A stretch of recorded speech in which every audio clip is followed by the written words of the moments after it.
Hello everyone, here's lesson 8 from Physics 30 Unit 1 on momentum. This is the last lesson, so as usual this is where we bring all of our concepts together, and in this one we're going to do conservation of energy, and we're also going to add this idea, we're going to do conservation of momentum, but we're also going to be adding in conservation of energy. What we'll often find, especially with macroscopic systems, which we normally interact with in our world, at our level, at our size, is that most collisions are actually inelastic. And that's going to seem weird. In other words, you can conserve momentum, but the energy will not be conserved. And we'll be doing an analysis of both of those things. So essentially, we're going to be using some skills from our momentum unit here, but we're also going to be using skills from Physics 20 with conservation of energy. This is a reoccurring theme, so we better get good at it. Let's look at momentum. So P, we're going to say the sum of P initial is equal to, you've guessed it, the sum of energy final. Okay, sometimes we'll call this P prime. In fact, that's what I'm going to go and do. Just to keep convention, I'm going to go and call this P and P prime. All right, so here's my example. I've got a green ball moving to the right at 5 meters per second, and a red ball moving to the left at 7 meters per second. They collide. There's some kind of collision. I've got my green ball now going to the left and the red ball going to the right. So what type of collision will this be? Well, it's certainly not a totally inelastic collision, because an inelastic collision is when they stick together. In other words, there's no rebound. They come together and they just stick. That would be a completely inelastic collision. And we're not entirely sure at this moment whether it's completely elastic. There's a very good chance that it's going to be some form of inelastic collision, because I'm going to assume that these are macroscopic balls. If these were subatomic particles, then we might go ahead and assume that there would be an elastic collision, but we're not going to make any assumptions until we really do an analysis.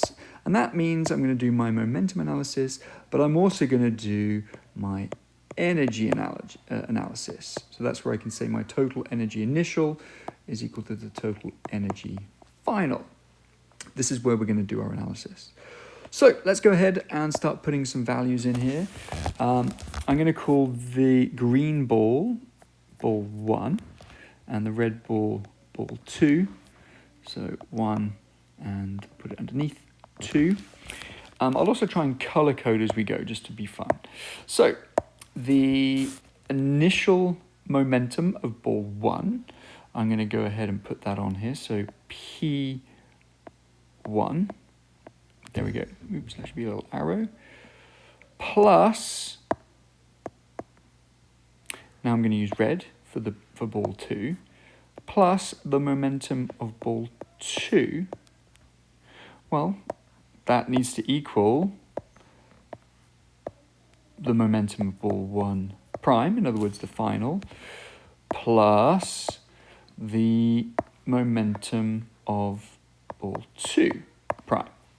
Okay, no surprises here. Let's go ahead and put these values in. I'm going to switch to black now just to keep it all the same, so I don't have to keep switching colors. Well, momentum, as we know, is mv, with these being vectors. So I'm going to put mass 1 v1, put it in brackets, plus mass 2 v2 is equal to mass 1 v1 prime plus mass 2 v2 prime. Okay, I can solve for these values very easily. I can just plug them into my calculator and I will get 20. I'm not going to put any units on here for now, just to keep it simple so we can visualize. And just to keep track of this is going to be a positive value, so 20 is positive, that's good. Plus, well, now I have a negative value. The red ball is going to the left. So this is plus a minus and my MV for P2 initial is 40. Oop, apologies, it's 42. I should read my calculator a bit better. It's 42. Okay, that's my total initial momentum there. And now that's going to be equal to the momentum afterwards. And so now my green ball is going to the left, which I'm going to say is negative. So I have to put a negative in here. And my MV gives me 36 plus the M2 V2 prime. Okay, so if we rearrange for this, we are going to get 14. So the M2 V2 prime is equal to 14. Now I'm going to put my units in kilogram meters per second. So that's the momentum. Okay, and of course, now just to get my V2 prime, I'm going to divide 14 kilogram meters per second by the mass 2, which is 6, and that gives me 2.333 recurring, and I'm going to 2 significant digits because I've got 2 significant digits in all of my question. So 2.3, that's my value, and this is a positive, so this will be to the right. Okay, so in other words, this red ball comes in at 7 meters per second, hits the green ball, bounces back the other way at 2.3 meters per second. Let's now go ahead and look at the energies. Well, what's interesting is that, of course, energy does not have a vector quality to it. So it doesn't matter whether we're positives or negatives. So in terms of energies, I am not interested in the positives and negatives here.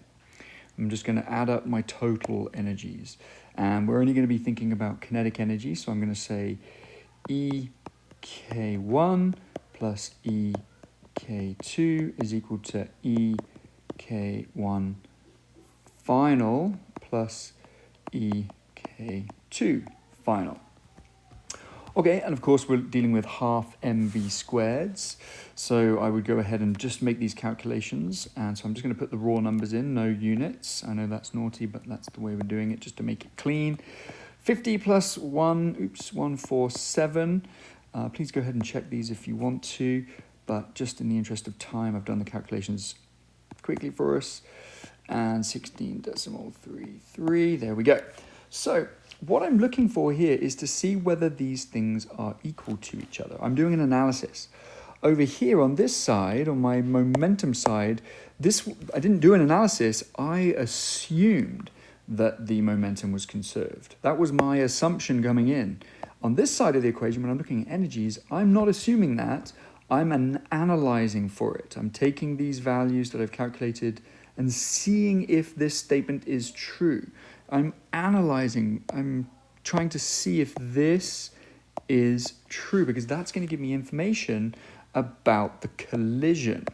Is the collision elastic? Well, I have to do an energy analysis to figure that out. Okay, over this side, my assumption is that the system is isolated. This entire system, I've gone ahead and assumed that this entire system has no external forces. It's isolated, and that means it's valid for me to use conservation of momentum. This side of the equation, my energy side, I'm seeing if this is true. And sure enough, you can very quickly see that, I've used the wrong pen there, you can very quickly see that I get, on this side of the equation, I get 197, and that's going to be a joule. So I've got 197 joules of kinetic energy at the beginning of the collision, and when I analyze the energy after the collision, I get 178.28 joules. Okay, so what does this mean? It means that energy is not conserved. I can make the statement that the EK total initial does not equal the EK total final. Therefore, my conclusion is it is inelastic. Where does the rest of the energy go? Well, the remaining energy, what is that? 18.7, I think I got. 18.7 joules of energy is going to, well, it's going to heat, maybe some sound, may get some light from this. I don't know if there's a spark or something, if these were metal balls and there was a spark, maybe some light, but mostly heat and sound. This is our entropy. This is energy being lost to the outside of the system. Okay, here we go with example 2. This time we have to use our 2 physics principles to get the speed of both cars after the collision. So this, first of all, we're going to have to think about this in terms of energies, because we have an energy transformation happening. We have the green cart here that has some speed, so it's got some kinetic energy, but it's also got some gravitational potential energy. It's got some height. If we consider this state down here to be 0 meters, then it's got some height, and that means it's got some potential energy. So there's going to be an energy transformation. This gravitational potential energy is going to be completely converted into kinetic energy, and then there's going to be a collision. So let's go ahead and do the energy analysis. I'm going to say sum of the energy initial is equal to the sum of the energy final. Now the initial energy I'm going to take to be this system here. So this initial system has gravitational potential energy and it has kinetic energy. Okay, so this is going to be the initial. When this green cart gets to the bottom here, this is only going to have kinetic energy. So at the top, there is some potential gravitational and some kinetic. At the bottom, there's only kinetic. So I'll write the whole statement out for mechanical energy. I will say that the gravitational potential energy initial plus kinetic energy initial is equal to the gravitational potential energy final plus the kinetic energy final. Okay, but at the bottom of this ramp, because I'm at 0 meters, there is no potential gravitational potential energy. So I can go ahead and write this statement out. I can say that mgh initial plus, let's put these in brackets, plus 1/2 mv initial squared. Now I'm just going to state which truck I'm talking about. I'm going to call this truck 1 and this truck 2. So this is going to be mass 1. Mass 1. Okay. And that's going to then be equal to the mgh cancels out to 0, and that leaves me just with the 1/2 m1v1 final. So that's the final squared. So this is only to do with cart 1. I'm not even interested in cart 2 just yet. Once we get to the momentum bit, once we get the velocity, then we'll be doing the sum of the momentum initial being equal to the sum of the momentum final. I should just say prime. Let's get rid of that. Okay. So the m's are all going to cancel those all out, so don't have to worry about the mass. And I can rearrange this. I'll do it quickly. You can play around with this yourselves if you want to.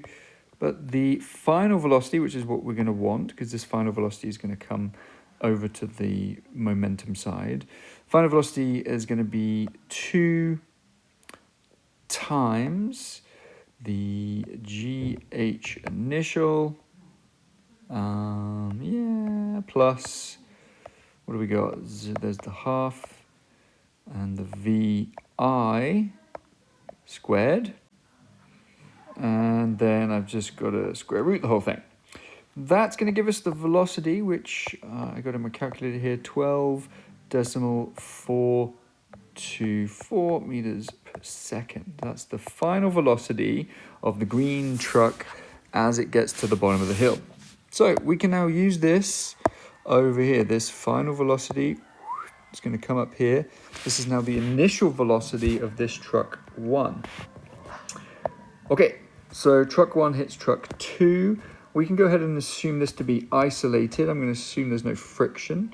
So there's no external forces. So this is an isolated system.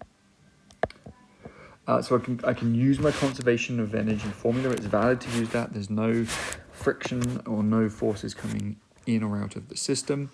So I can say that the momentum of 1 plus the momentum of 2 is going to be equal to the momentum of 1 prime plus the momentum of 2 prime. Now they stick together. So these are actually going to be combined together, and P2 has no momentum. So I can say that P1 initial is going to be equal to P1 and 2 combined. Okay, so let's go ahead and put some values in here. So I've got 600 kilograms multiplied by 12.424. That's going to give me the total momentum of the green truck as it's at the bottom of the hill. That is 7.4. Just got to read my calculator correctly here. 7.454.4. And that's got to be equal to the combined momentum of the whole system entirely, which is going to be N1 plus 2 multiplied by the combined velocity of 1 and 2, which gives us the velocity of 1 and 2 combined is 7.454.4 divided by mass 1, which is 600 kilograms plus 800 kilograms, and that is V1 plus 2 final is 5.32 meters per second. Just checking the significant digits. I've got 3 here, 3 here, 3 here, and 3 here, so we're good to go. That's the speed of the combined system after the collision.